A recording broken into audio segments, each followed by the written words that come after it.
The sky was burning. Great ships, black as shadows, covered the sun. They moved like silent mountains across the sky, and everywhere they passed, fire and death followed. Humanity had seen war before, but never like this. This was not a battle between nations. This was the end of the world.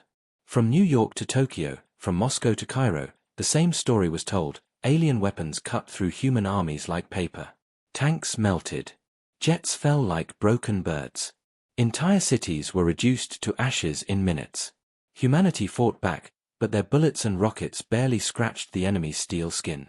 Soldiers screamed, civilians ran, leaders begged for answers. But the truth was simple: Earth was losing. Among the chaos stood Captain Daniel Harris, a soldier of the Global Defense Force. He was not a hero, not a legend, just a man with a rifle and orders to defend his people. Yet as he stood on the ruins of a collapsed building, watching alien machines crush what remained of his city, he felt the same fear that everyone else felt. The aliens were tall, armored, and merciless.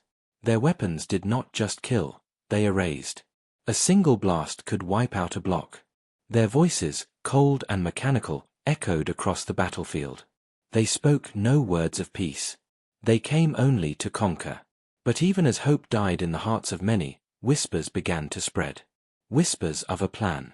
A secret buried deep beneath the ground, hidden even from most of humanity. Something the aliens had not yet seen. Captain Harris had heard the rumors himself, though he did not know if they were true. Some said it was a weapon more powerful than anything on Earth. Others said it was not a weapon at all, but an idea. Whatever it was the last card humanity had left. The aliens thought humans were finished.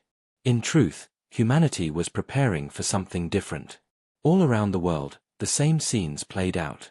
Families were separated, children cried in the smoke, and soldiers fought hopeless battles to buy a few more minutes of life. Humanity was losing, but humanity was not yet broken. Harris watched as a squad of alien soldiers marched through the streets. Their armor glowed faint blue, their rifles humming with deadly energy. Without thinking, he pulled his last grenade and threw it. The explosion lit up the night, knocking 2 of the creatures down. It was not much, but for a moment, it felt like victory. Then he heard the scream of engines above. Alien ships descended, shining spotlights over the ruins. Harris grabbed his rifle and ran, heart pounding. He was only one man, but he knew others were still fighting too. Somewhere, in the ashes, humanity was waiting for its chance. The invaders believed Earth would fall in days. They believed humanity would surrender, kneel, and accept its fate. But they did not understand humans. Humanity had survived plagues, disasters, and wars. They had fought against impossible odds before. They were stubborn. They were creative. And when pushed to the edge, they became dangerous. As the night grew darker, the surviving leaders of Earth gathered in secret. Their armies were broken, their weapons outdated, but they still had one thing left: hope. They spoke of the plan. They spoke of a new way to fight. It was risky. It was desperate. It might not even work. But it was the only chance left. Meanwhile, Harris and the last of his unit regrouped in an underground tunnel. His men were tired, wounded, and hopeless. One asked, "Captain, is it true? Do we have something left?" Harris looked at him, then at the cracked ceiling above them where the sound of alien ships echoed. He did not know the full truth. But he knew one thing: humanity was not done yet. Somewhere out there, something was waiting. A secret that could change everything. The aliens thought they had won. They thought Earth was finished. But they were wrong. Because when all seemed lost, humanity was just beginning to fight back. Beneath the ruined cities, far from the burning skies, humanity gathered in the shadows. The great nations of Earth, once divided by politics and borders, now sat at the same table. Their armies were broken, their governments shattered, but their will to survive still burned. In a hidden bunker deep under the mountains, leaders whispered. Generals, scientists, and survivors planned the impossible. No one asked if humanity could win. The only question was how. Captain Daniel Harris and his squad were among the survivors chosen to guard one such bunker. They were exhausted, their uniforms torn, their weapons low on ammo. Yet when Harris looked at the men and women beside him, He saw the same fire he had seen in every human eye since the war began. Fear, yes, but also defiance. The aliens above thought the world was finished. They had destroyed the armies, crushed the cities, and silenced the skies. But what they could not destroy was the human spirit. Inside the bunker, Dr. Evelyn Carter, one of Earth's top scientists, stood before the gathered leaders. Her voice trembled, not from fear but from urgency. "The aliens are powerful," she said, "but they are not perfect. We have studied their attacks. We have studied their ships. And we have found something, a weakness." The room went silent. Even Harris, listening from outside the chamber, leaned closer. "What weakness?" asked General Ortiz, a man who had lost half his army in the first week. Dr. Carter tapped on a holographic display. Alien ships appeared above the table, glowing red. "Their technology is superior. Their weapons are beyond ours. But their command structure is rigid. They rely on orders from central ships, from their leaders. Cut those lines of command, and their soldiers falter." Murmurs spread through the room. It was not a promise of victory, but it was a chance. Yet there was more. Dr. Carter took a breath. "And there is something else. Their minds. Their soldiers are strong, but they think in patterns. They are predictable. Humans are not. Our chaos, our creativity, it confuses them. Already, small resistance groups have won fights they should not have won. We must use this. We must fight not as armies, but as survivors." The leaders exchanged grim looks. They had wanted strength, power, new weapons. Instead, the answer was stranger: turn humanity's weakness into its greatest strength. That night, Harris sat with his squad around a dim lantern. They shared what they had heard. "So that's it," one soldier muttered. "We confuse them. We play tricks while they burn our world." Harris stared at the dirt floor, then lifted his head. "It's more than tricks. It's survival. We don't fight like them. We fight like us. And maybe that's how we win." Above ground, alien patrols marched through silent cities. Their ships hovered like predators, their lights searching the ruins. But here and there, in the shadows, humans struck back. A small group destroyed a supply ship in Africa. In Europe, rebels hacked into alien broadcasts. In South America, survivors built traps in the forests. Each act was small, but together they sent a message: humanity would not bow. Still, the cost was heavy. Entire regions were gone. Millions dead. Hope was fragile, like a candle in the wind. Harris knew one mistake could crush everything.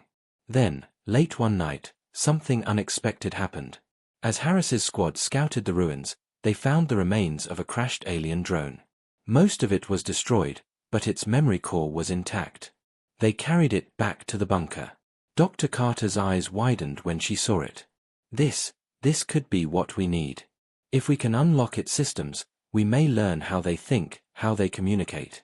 It could give us an advantage. The leaders agreed. For the first time since the invasion began, a spark of real hope lit the room. But Harris felt the weight of it. If the aliens discovered what humanity was doing, they would unleash hell like never before. And yet, as he looked at his squad, at Dr. Carter, at the survivors who refused to give up, he understood something. The aliens had underestimated humanity. They saw humans as weak, scattered, easy to crush. But humanity had something they could never understand: unity born from desperation. The war was far from over. The world was broken. But in the silence of the underground bunkers, a plan was forming. A plan that could change everything. The aliens thought Earth was theirs. But humanity had just begun to fight back. And soon, the invaders would learn what it truly meant to face human resistance. Days turned into weeks. The world above was burning, but beneath the ground, humanity was preparing. Hidden bunkers became secret laboratories. Survivors became soldiers. And whispers grew louder about something extraordinary, something that could change the war. Captain Daniel Harris had heard the rumors before. He had stood in the smoke of ruined cities, listening to talk of a final weapon. But now, in the underground command center, he saw it with his own eyes. Dr. Evelyn Carter stood before a long steel table. On it lay pieces of alien metal, glowing faintly with blue light. Around her, engineers worked with wires, screens, and human-made machines connected to alien technology. "This," she said, pointing to the strange device, "is our chance. It is not a superbomb. It is not a bigger gun. It is something far more dangerous, knowledge." The soldiers stared, confused. Harris frowned. "What do you mean?" Dr. Carter lifted the memory core they had recovered from the alien drone. "We studied this. Their systems are advanced, yes. But their technology is not invincible. It can be touched. It can be bent. It can be hacked." The room went silent. "You mean," General Ortiz said slowly, "we can take control of their machines?" "Not control," Dr. Carter corrected. "But we can disrupt them. Their soldiers depend on commands from orbiting ships. If we can break that connection, even for moments, they lose direction. They freeze. They hesitate. That hesitation is our weapon." It was not the mighty strike humanity had dreamed of. It was not a weapon of destruction, but a weapon of confusion. Yet in the right hands, confusion could be deadlier than any bomb. That night, Harris and his squad joined the first test mission. They were to sneak into a ruined city, plant the hacked transmitter, and see if it could truly disrupt the invaders. The city was silent when they entered. The buildings were broken skeletons, the streets filled with ash. Above them, alien drones circled like vultures. Harris led the squad through the ruins, every step echoing in his ears. They reached the center of the city, where alien patrols marched like clockwork. Their movements were perfect, mechanical, without pause. Dr. Carter's voice whispered through the radio. "Plant the device near their patrol route. We must see if it works." Harris crouched, placing the small transmitter in the rubble. His fingers trembled as he pressed the switch. For a moment, nothing happened. Then, suddenly, the alien patrol stopped. The soldiers froze mid-step, their glowing armor flickering. One tried to raise his weapon, but his arm shook violently. Another turned in circles, as if lost. The entire squad collapsed into confusion, their perfect order shattered. The humans stared in disbelief. It had worked. "Now," Harris growled, raising his rifle. "Hit them." Gunfire erupted. Explosions lit the night. For the first time since the war began, humans struck aliens down without being slaughtered in return. It was not easy, but it was possible. When the last alien fell, silence returned. Harris looked at his squad. They were breathing hard, faces dirty, eyes wide. But they were alive. And more than alive, they had won. Back in the bunker, Dr. Carter smiled for the first time in weeks. "This is it," she whispered. "This is how we fight back. Not with strength. Not with numbers. With chaos. With unpredictability. We will make the invaders fear us." Word spread quickly. Across the world, resistance fighters began using the hacked transmitters. Alien patrols faltered. Machines broke down. Battles once hopeless now ended in human victories. The aliens began to notice. Reports came of their commanders sending larger forces, more brutal strikes, desperate to crush the growing resistance. But it was too late. The spark had been lit. Harris could feel it. Every time he looked at his squad, he saw the change. They no longer looked like beaten soldiers. They looked like hunters. They looked like fighters. But deep inside, Harris also felt a shadow. The aliens were learning too. They had underestimated humans once. They would not make the same mistake twice. And somewhere in the skies above, on their massive command ships, alien leaders watched with growing concern. For the first time, they saw humans not as prey, but as a threat. The secret weapon was not a machine. It was not a bomb. The secret weapon was humanity itself. And the war was only beginning. The war had changed. Where once the aliens marched through cities without resistance, now their patrols returned broken. Where once their ships dominated the skies, now strange malfunctions spread through their fleets. Humanity had found its weapon, and it was not power, it was unpredictability. Across the globe, survivors struck from the shadows. In the forests of South America, small teams set ambushes, luring alien machines into traps made from nothing but rope, fire, and stolen explosives. In the deserts of Africa, tribes and soldiers fought side by side, striking convoys before vanishing into the sand. In Europe, hackers risked their lives to send false signals through the alien network, confusing entire units into firing on their own allies. Everywhere, the impossible was happening. Humanity was fighting back. Captain Daniel Harris felt the difference most of all. He and his squad no longer moved as hunted prey. They moved as wolves. Their mission was no longer survival, it was sabotage. On one cold night, Harris's team crept into the ruins of an old power station. Alien forces had turned it into a relay hub, a point where signals were transmitted from orbit to ground troops. Dr. Evelyn Carter had given them a new transmitter, more advanced, built from the stolen drone core. "If this works," she had said, "we won't just confuse them. We will blind them." The squad crawled through the rubble, silent as ghosts. The alien guards walked in perfect rhythm, glowing armor lighting the ruins. Harris gave the signal. The transmitter was activated. The effect was immediate. The alien lights flickered. Their weapons stuttered. A patrol leader barked in a metallic voice, but his orders came too late. Harris's squad struck with precision. Grenades roared. Rifles cracked. The aliens, usually unstoppable, stumbled like lost children. When the last one fell, Harris looked at the relay tower. Sparks rained down as the transmitter's pulse spread. For miles, alien systems went dark. It was not just a victory, it was a message. The aliens were not gods. They were not invincible. They could bleed. They could fail. Soon, news spread like wildfire.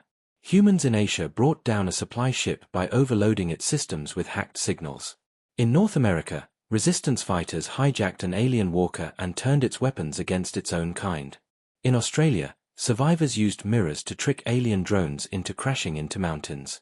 The invaders had never faced an enemy like this. They had faced strength, technology, and armies before, but not chaos. Not creativity. Not humans. On their massive command ships in orbit, alien leaders grew restless. Reports showed their perfect order crumbling. For the first time, their soldiers hesitated. For the first time, fear spread through their ranks. But Harris knew victory came with a price. The aliens struck harder in return. They burned entire towns, hoping to crush the resistance through terror. They unleashed new machines, faster and stronger, to hunt humans in the ruins. Each victory for humanity was followed by brutal punishment. One evening, Harris returned to the bunker with his squad. They had destroyed another relay, but at great cost. 2 of his soldiers never came back. Dr. Carter stood waiting. Her face was pale, but her eyes held fire. "They know what we're doing now," she said. "They will adapt. They always adapt. But so do we." Harris nodded slowly. He had seen it on the battlefield, how quickly humans learned, how fast they turned failure into strategy.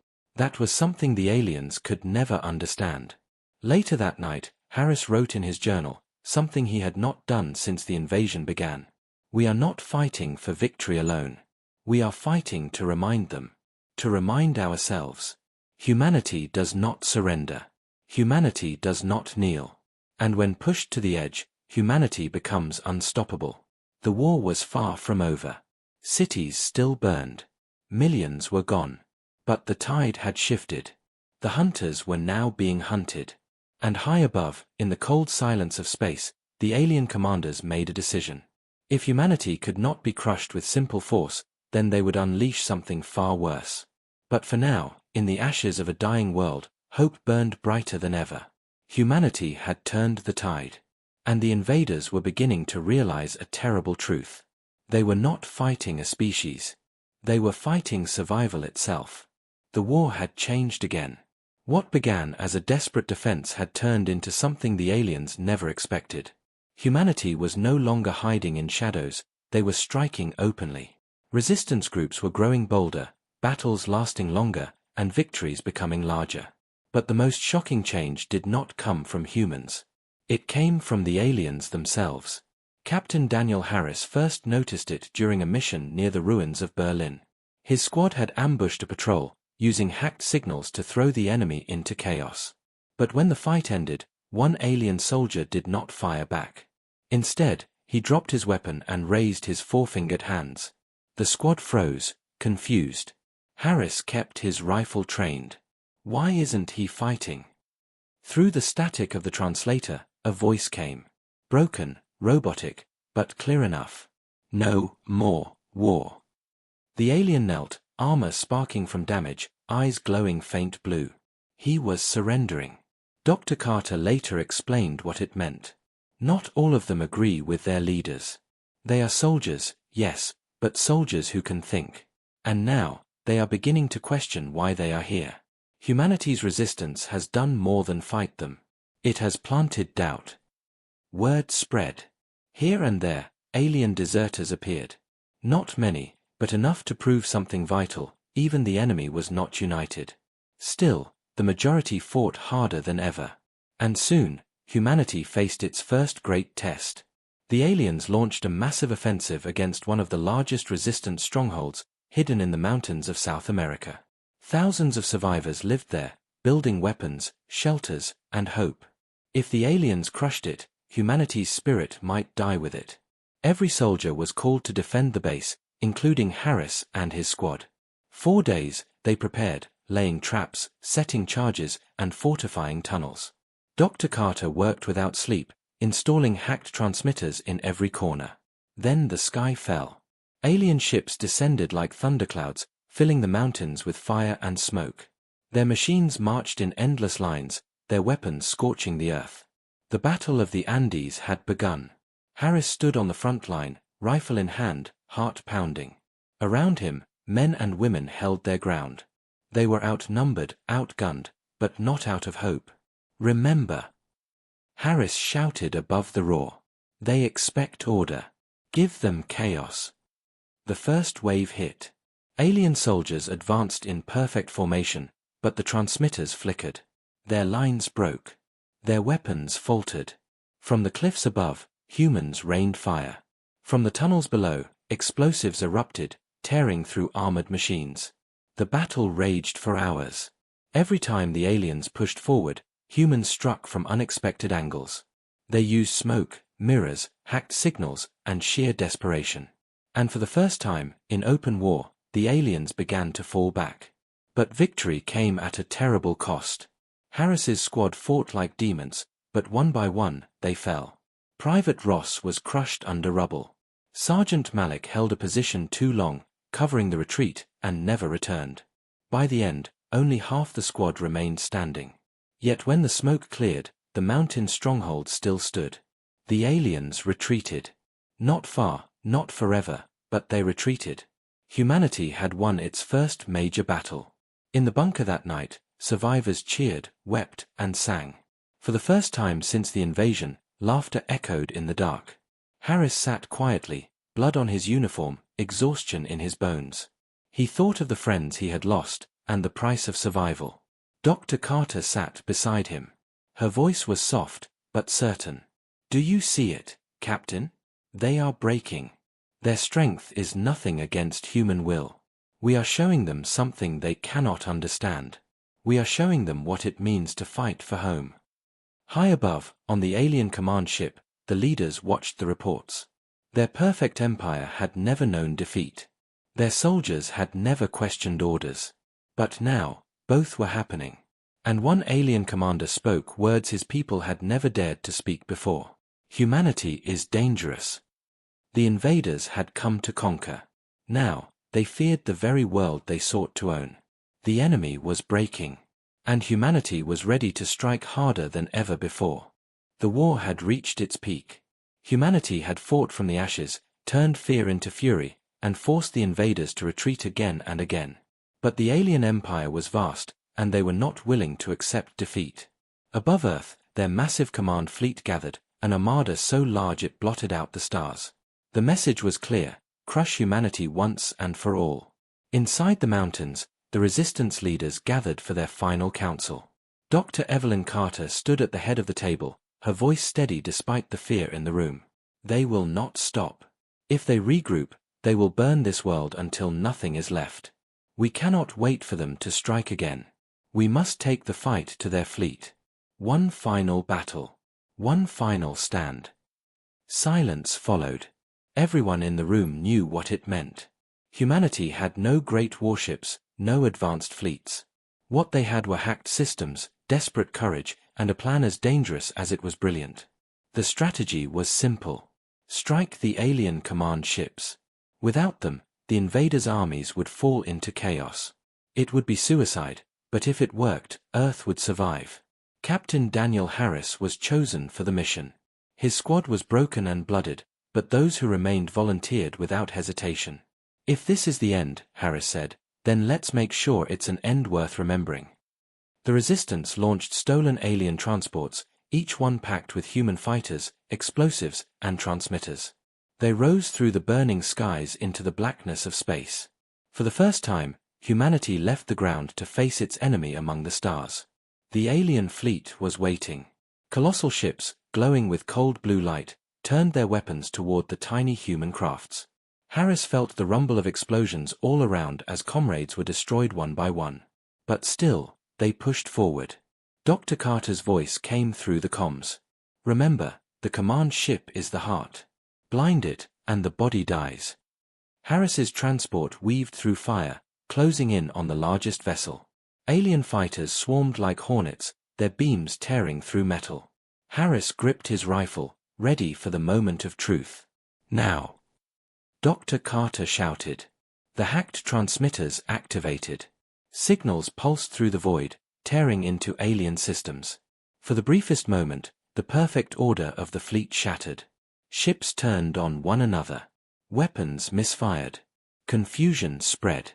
Harris and his squad launched themselves into the command ship, breaching its hull in a storm of fire. Inside, the corridors glowed with alien light, filled with soldiers ready to defend their masters. The fighting was brutal. Hand to hand. Rifle to rifle. Every corner painted with blood and fire. At last, Harris reached the command core. Towering machines pulsed with energy, controlling the entire fleet. Alien commanders stood around it, their eyes cold, their voices sharp.